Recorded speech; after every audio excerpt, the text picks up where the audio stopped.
Perfume Genius just released the new album Glory, and Perfume Genius is an artist whose new releases get my attention. Here's why.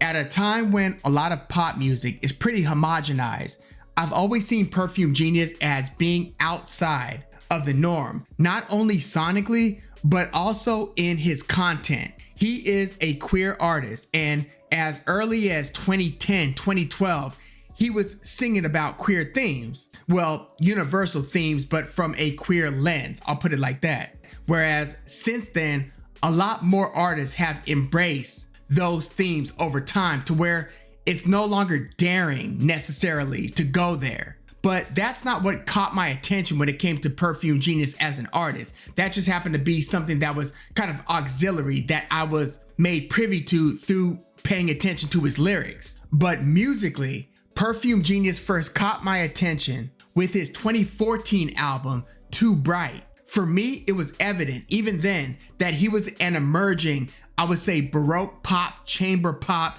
even glam rock, pop/art pop artist. I've seen folk music also attributed to him, but I don't consider him a folk music. Like, this isn't, Fleet Foxes or Edward Sharpe or the Magnetic Zeros, Waxahachie, Big Thief, nothing like that. I would say chamber pop, Baroque pop, art pop, glam rock, which are all still pretty much within that indie umbrella.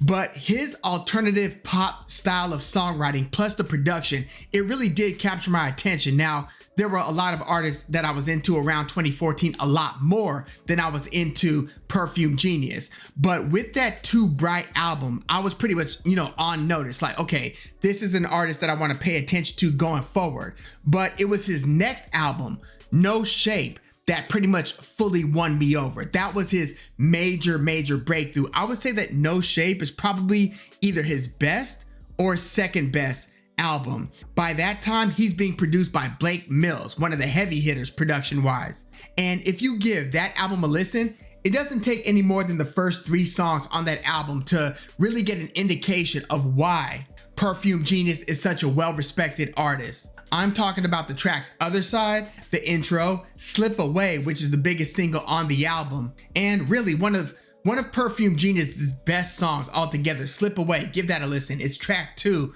on No Shape. And then Just Like Love, track 3. Again, that's all you really need to hear what is so special about Perfume Genius. I also really like the song Sides, featuring Wise Blood on that No Shape album. But again, this is one of his 2 best albums. And this album was super highly critically acclaimed. It was like one of the most critically acclaimed albums of that year. Now, his prior album, Too Bright, his 3rd album, that was pretty critically acclaimed as well, but not as critically acclaimed as No Shape. I mean, No Shape was like ranked number 4 best albums of 2017 in Stereo Gum. It was ranked number 4 by The Independent. It was ranked number 6 by NPR. So yeah, this was a major breakthrough for Perfume Genius. And you know how I said No Shape is one of his 2 best albums? That's because the other album in that discussion was his next album, Set My Heart on Fire Immediately. This was released in May of 2020. This one was also produced by Blake Mills, and as strong as that first part of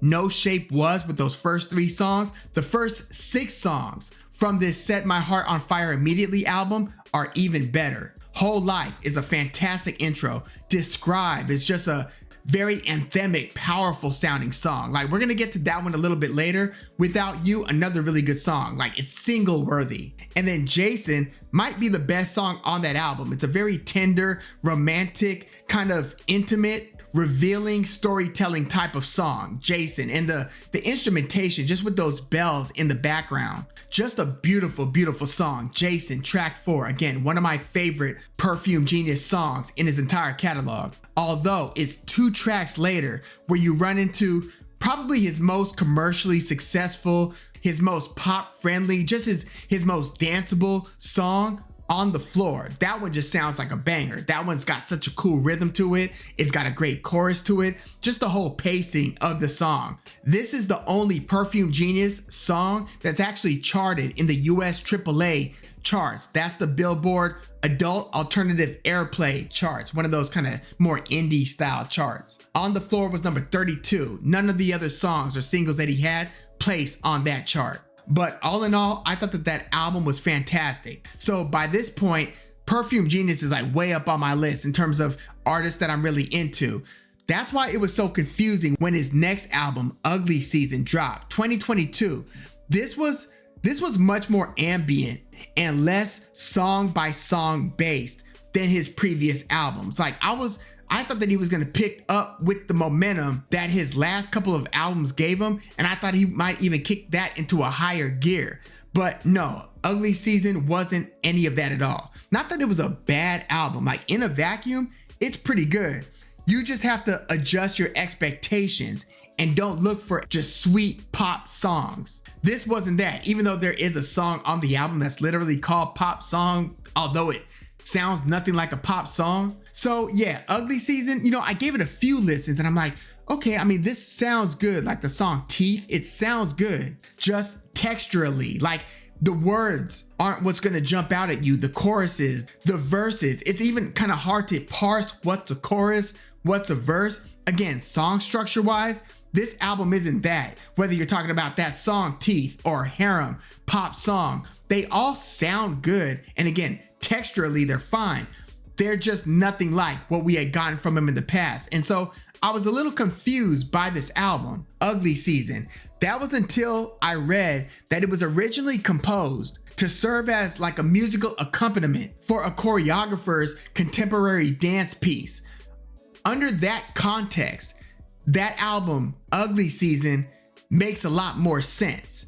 But when I had first received it and listened to it, I listened to it in the context of, hey, it's probably gonna build on what his last couple albums had brewing. But no, this was a total deviation. I look at this as more like a mostly instrumental piece. Again, it's got a lot of ambient moments. So I kind of put that album, Ugly Season, in its own little bucket. I don't really compare it to the other albums like that. But this new album that just dropped, Glory, yeah, I think that he's back in song structure and album mode. He had a couple teaser songs before the album dropped. One of the songs featured Aldous Harding. She had one of my favorite songs of, I think it was 2019. The song is called The Barrel. Listen to Aldous Harding, The Barrel, one of my favorite songs from that year. But yeah, this new album, Glory, it's got Aldous Harding, it's got Meg Duffy, who I first saw playing guitar for Kevin Morby at the Constellation Room next to the observatory in Orange County. If you know, you know. But yeah, Meg Duffy, who also goes by Hand Habits, is on this album, as is Gregory Allman, who's actually had a Duffy Allman collaborative album. So Meg Duffy and Gregory Allman have collabed together. They're both featured on this new Perfume Genius album, Glory. So yeah, I can't wait to dive into this one. I wanted to do a Perfume Genius video after he had dropped Ugly Season, and that's because I went to see him perform live. I think it was at the Greek. That's where I got this shirt, because he was opening for Wise Blood. Again, Wise Blood has been featured on Perfume Genius music. But yeah, I went to see Wise Blood with Perfume Genius opening. So it was like, oh shoot, perfect. I get Perfume Genius and Wise Blood. So it was like, great. So I met up with my brother at the Greek Theater, and it was such a bummer, man. Like, I remember driving to the venue. You could either park lower on the hill and pay like $80 for parking, or like, it was something crazy, maybe $50 or something like that. Or you could park a little further away and pay $30. I parked a little further away, paid $30 for parking, started to walk down. And when the Greek, certain venues, they'll tell you what the start time is and they'll like miss it by like an hour or two. Other venues, they are not playing when they say the start time is 8 o'clock. So I'm coming in thinking that I've got some time to burn before I even see Perfume Genius, the opener.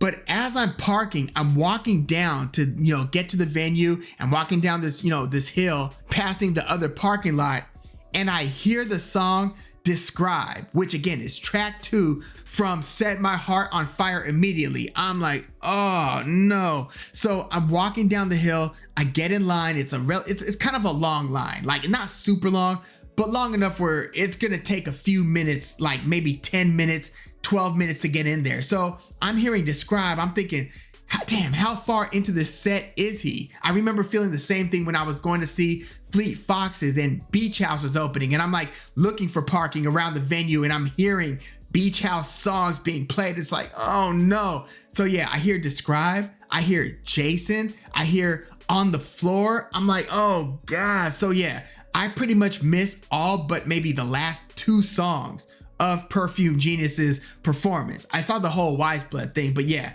I basically missed Perfume Genius. And yeah, I'm gonna try to catch him if he does a tour to support this new Glory album. But yeah, I'm about to dive into the album. If you are already up on Perfume Genius, let me know what your favorite Perfume Genius album is, and let me know what your 3 favorite Perfume Genius songs are, and let me know if you've already given this Glory album a listen. It just dropped, so I'm about to dive into it. But yeah, I just wanted to kind of express my excitement now that Perfume Genius has dropped a new album. Again, he is one of those artists that I pay attention to. He's got a few really good albums under his belt. So yeah, give it a listen if you haven't, and if you have, let me know your thoughts in the comments. Like the video, subscribe to the channel if you love music like I do. I'm Woog. Thanks for tuning in.